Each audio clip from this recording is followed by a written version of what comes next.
ನಿಮ್ಗೆಲ್ಲರಿಗೂ ಫೋಟೋ ಬೇಕು ಅಂದರೆ ಮತ್ತೆ ಹೇಳಿದ್ರೆ ಬನ್ನಿ ತುಕಾರಾಮ್ ಈ ಕಡೆ ನೋಡಿ. ಹಾಂ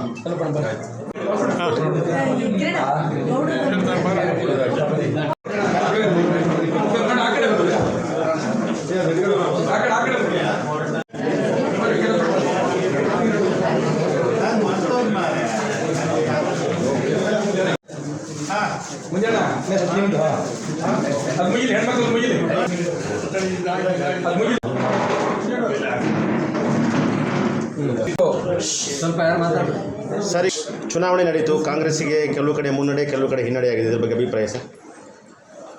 ಕಾಂಗ್ರೆಸ್ಗೆ ಎಲ್ಲೂ ಹಿನ್ನಡೆ ಆಗಿಲ್ಲ. ಕೇರಳದಲ್ಲಿ ಗೆದ್ದಿದ್ದೀವಿ, ತಮಿಳುನಾಡಲ್ಲೂ ಗೆದ್ದಿದ್ದೀವಿ, ಅಸ್ಸಾಮಲ್ಲಿ ಒಂದು ಹಿನ್ನಡೆ ಆಗಿದೆ, ಪಶ್ಚಿಮ ಬಂಗಾಳದಲ್ಲಿ ಹಿನ್ನಡೆ ಆಗಿದೆ. ಪಶ್ಚಿಮ ಬಂಗಾಳದಲ್ಲಿ ನಾವು 3ನೇ ಸ್ಥಾನದಲ್ಲೂ ಇಲ್ಲ. ಯಾಕೆ ಅಂತ ಹೇಳಿದ್ರೆ ಅಲ್ಲಿ ಹೋದ್ಸಲಿ ನಾವು 0 ಇದ್ವಿ, ಈಗ 2 ಬಂದಿದೆ.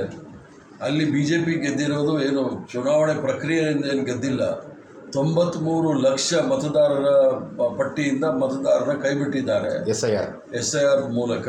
ಅದ್ರ ಜೊತೆಗೆ 27 ಲಕ್ಷ ಜನ ಮತದಾರರಿಗೆ 5 ವರ್ಷ ಬಿಟ್ಟು ವೋಟ್ ಮಾಡಿ, ಈ ವರ್ಷ ನೀವು ಮಾಡಬೇಡಿ ಅಂತೇಳಿ ಮತ ಹಾಕಲಿಕ್ಕೂ ಬಿಟ್ಟಿಲ್ಲ. ಪ್ರಜಾಪ್ರಭುತ್ವದ ವಿರುದ್ಧ, ಸಂವಿಧಾನದ ವಿರುದ್ಧ ಮಾಡಿ ಅವ್ರು ಗೆದ್ದಿರ್ತಕ್ಕಂಥದ್ದು, ಷಡ್ಯಂತ್ರದ ಮೂಲಕ ಗೆದ್ದಿರ್ತಕ್ಕಂಥದ್ದು. ಸರ್ಕಾರದ ಎಲ್ಲ ಸಾಂವಿಧಾನಿಕ ಸಂಸ್ಥೆಗಳನ್ನು ದುರುಪಯೋಗ ಪಡಿಸ್ಕೊಂಡು ಅಲ್ಲಿ ಚುನಾವಣೆ ನಡೆಯೋ ಸಂದರ್ಭದಲ್ಲಿ ಪ್ಯಾರಾಮಿಲಿಟರಿ ಫೋರ್ಸಸ್ ಒಂದು, ಅಮೇರಿಕಾದ 7ನೇ ಫ್ಲೀಟ್ ಒಂದು ಮತ್ತು ರಾಫೇಲ್ ವಿಮಾನ ಮಾತ್ರ ಬಂದಿರಲಿಲ್ಲ. ಯುದ್ಧ ಭೂಮಿಯಾಗಿ ಮಾಡಿದರು. ಬಾಂಗ್ಲಾದೇಶ ಜೊತೆ ವಾರ್ ಮಾಡೋ ಥರ ಅಲ್ಲಿ ಹೋಗಿದ್ದರು. ಜನಗಳಿಗೆ ವೋಟ್ ಹಾಕೋಕ್ಕೂ ಬಿಟ್ಟಿಲ್ಲ. ಸಂಪೂರ್ಣವಾಗಿ ಪೊಲೀಸ್ ಬಲವನ್ನು ಉಪಯೋಗಿಸ್ಕೊಂಡು ಅಲ್ಲಿ ಚುನಾವಣೆ ಗೆದ್ದಿದ್ದಾರೆ. ಅಸ್ಸಾಮಲ್ಲಿ ಈಗಾಗಲೇ ಅವರು ಕ್ಷೇತ್ರ ಮರು ವಿಂಗಡಣೆ ಮಾಡಿ ಅವರ ಅನುಕೂಲಕ್ಕೆ ಮಾಡಿಕೊಂಡು ಅವ್ರು ಗೆದ್ದಿರ್ತಕ್ಕಂಥ ವಿಚಾರ ಭಾಳ ಸ್ಪಷ್ಟವಾಗಿದೆ. ಅದರಿಂದ ಕಾಂಗ್ರೆಸ್ ಪಕ್ಷ ಆಗಿಲ್ಲ. ಮುಂದಿನ ದಿನಗಳಲ್ಲಿ ನಮ್ಮ ಹೋರಾಟ ಇರುತ್ತೆ. ಅಲ್ಲಿ ಪ್ರಜಾಪ್ರಭುತ್ವ ಮತ್ತು ಸಂವಿಧಾನವನ್ನು ಕಾಪಾಡ್ತಕ್ಕಂಥ ಹೋರಾಟ ಇದ್ದೇ ಇರ್ತದೆ. ಸರ್, SIR ಷಡ್ಯಂತ್ರ ಈಗಾಗಲೇ ಬಿಹಾರದಲ್ಲಾಯಿತು, ವೆಸ್ಟ್ ಬೆಂಗಾಲಲ್ಲಾಯಿತು. ಇದನ್ನು ತಿಳಿದಂಥ ಕರ್ನಾಟಕದಲ್ಲೂ SIR ನಡೀತಾ ಇದೆ. ಆದರೆ ಕರ್ನಾಟಕ ಸರ್ಕಾರ ಅಷ್ಟು ಅದರ ಬಗ್ಗೆ ಅಸಡ್ಡೆ ತೋರಿಸಿದೆ ಅಂತ ಒಂದು ಭಾವನೆ. ಹಲವಾರು ಸಭೆಗಳನ್ನ ನಡೆಸಿದ್ದೀವಿ. SIRನ ಯಾವ ರೀತಿ ನಾವು ಅದಕ್ಕೆ ತಕ್ಕ ಉತ್ತರ ಕೊಡಬೇಕು ಅನ್ನೋದು ಈಗಾಗಲೇ ಪ್ರದೇಶ ಕಾಂಗ್ರೆಸ್ ಕಮಿಟಿ ಅಧ್ಯಕ್ಷರು ಎಲ್ಲರೂ ಸೇರಿ ಮಾತಾಡಿದ್ದಾರೆ.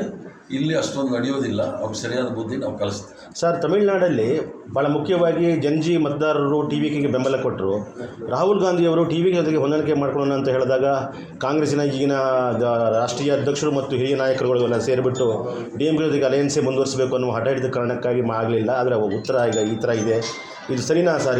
ಯಾಕೆ ಚುನಾವಣೆ ಆಗೋಯ್ತು, ಫಲಿತಾಂಶ ಬಂತು, ನಾವು ವಿಜಯ್ ಜೊತೆ ಇದ್ದೀವಿ, ಅಲ್ಲಿಗೆ ಸಂತೋಷ, ಅಲ್ಲಿಗೆ ಮುಗಿಯಿತು. ಅಲ್ಲ, ಸ್ಟ್ರಾಟಜಿ ಇಂಪಾರ್ಟೆಂಟ್ ಅಲ್ಲ ಸರ್? ಈಗ ನೀವು 30-40 ಸೀಟ್ ಗೆಲ್ತಿದ್ದೀರಿ. ಅಲ್ಲಿ ಚುನಾವಣೆ ಆಗೋಯ್ತು, ಅದು ಹಿಂದೆ ಏನಾಗಿದೆ ಅನ್ನೋದ್ರ ಬಗ್ಗೆ ಚರ್ಚೆ ಮಾಡೋ ಪ್ರಯೋಜನ ಇಲ್ಲ.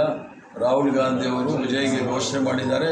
ಅವರು ಮಂತ್ರಿಮಂಡಲ, ಅವರು ಮುಖ್ಯಮಂತ್ರಿಯಾಗಿ ಪದವಿ ಸ್ವೀಕಾರ ಮಾಡಿದ್ದಾರೆ. ಅಲ್ಲಿ ಮುಗಿಯಿತು. ಸರ್, ತಾವು ಮಂತ್ರಿ ಆಗೋದು? ತಾವು ಮಂತ್ರಿ ಆಗೋದು ಇದ್ದೀನಿ. ಏನು ಕಮ್ಮಿ ಇಲ್ಲ, ಇನ್ನೂ ಜಾಸ್ತಿ ಆಗ್ತಿಲ್ಲ ಅಂತ. ನಾವು ಹಿಂಗೆ ಫ್ರೀಲ್ಯಾನ್ಸರ್ ಆಗಿ ಚೆನ್ನಾಗಿದೆ. ಧನ್ಯವಾದ ಸರ್. ಮುಖ್ಯಮಂತ್ರಿ ಬದಲಾವಣೆ ಸರ್? ಮುಖ್ಯಮಂತ್ರಿ ಬದಲಾವಣೆ ನೀವು ಹೈಕಮಾಂಡ್ ಖರ್ಗೆ ಅವ್ರನ್ನ, ಸೋನಿಯಾ ಗಾಂಧಿ ಅವ್ರನ್ನ, ರಾಹುಲ್ ಗಾಂಧಿ ಅವ್ರನ್ನ ಕೇಳಿ. ಅವರ ಯಾರೂ ಸಹ ಅದ್ರ ಬಗ್ಗೆ ಮಾತಾಡೋಂಗಿಲ್ಲ. ಈಗಾಗಲೇ ಮಲ್ಲಿಕಾರ್ಜುನ್ ಖರ್ಗೆ ಅವರೇ ಭಾಳ ಸ್ಪಷ್ಟವಾಗಿ ಹೇಳಿದ್ದಾರೆ, ನಾವು 3 ಜನ ತೀರ್ಮಾನ ಮಾಡ್ತೀವಿ ಅಂತ ಅವ್ರು ಹೇಳಿರೋದ್ರಿಂದ ಅದರ ಬಗ್ಗೆ ನಾನು ಮಾತಾಡಿದ್ರೆ ಅದು ಪಕ್ಷ ವಿರೋಧಿ ಚಟುವಟಿಕೆ ಆಗುತ್ತೆ.